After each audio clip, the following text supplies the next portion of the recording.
There was no question to anyone dealing with him that he was Jewish. So in order to make his way in England, he had to find a way to be both Jewish and English. What I mainly write about is how he managed to turn Jewishness from something that was generally considered disgraceful or embarrassing into a strength. He did imaginatively by saying that he was descended from ancient Jewish aristocrats in Spain or had this name that no one else in the world bore. By projecting that image, he impressed people, but he also gave fodder to anti-Semites.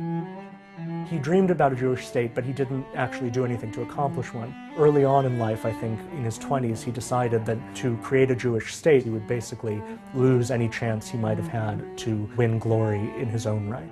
So he decided at an early point that he was going to be an English leader, an English politician, and not a Jewish leader. And I did wonder, could there have been a Jewish homeland in Palestine 50 years earlier, 100 years earlier than there was, if Disraeli had devoted himself to it? People didn't trust Disraeli necessarily, but many people were very charmed by him. He was a great conversationalist. He was handsome in an exotic way. He dressed like a fop, brightly colored costumes, stockings, and cravats.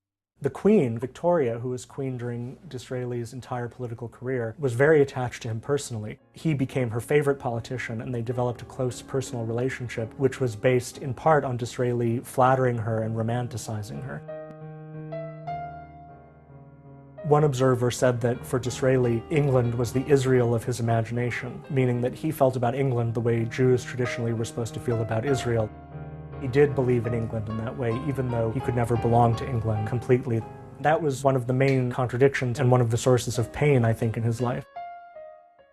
Usually, when people write about Disraeli, they're mainly writing about an English conservative politician. I wanted to think about what his imaginative life was like, how he sort of turned himself into a fictional character almost, to start thinking about him in a different way as a Jewish figure in Jewish history.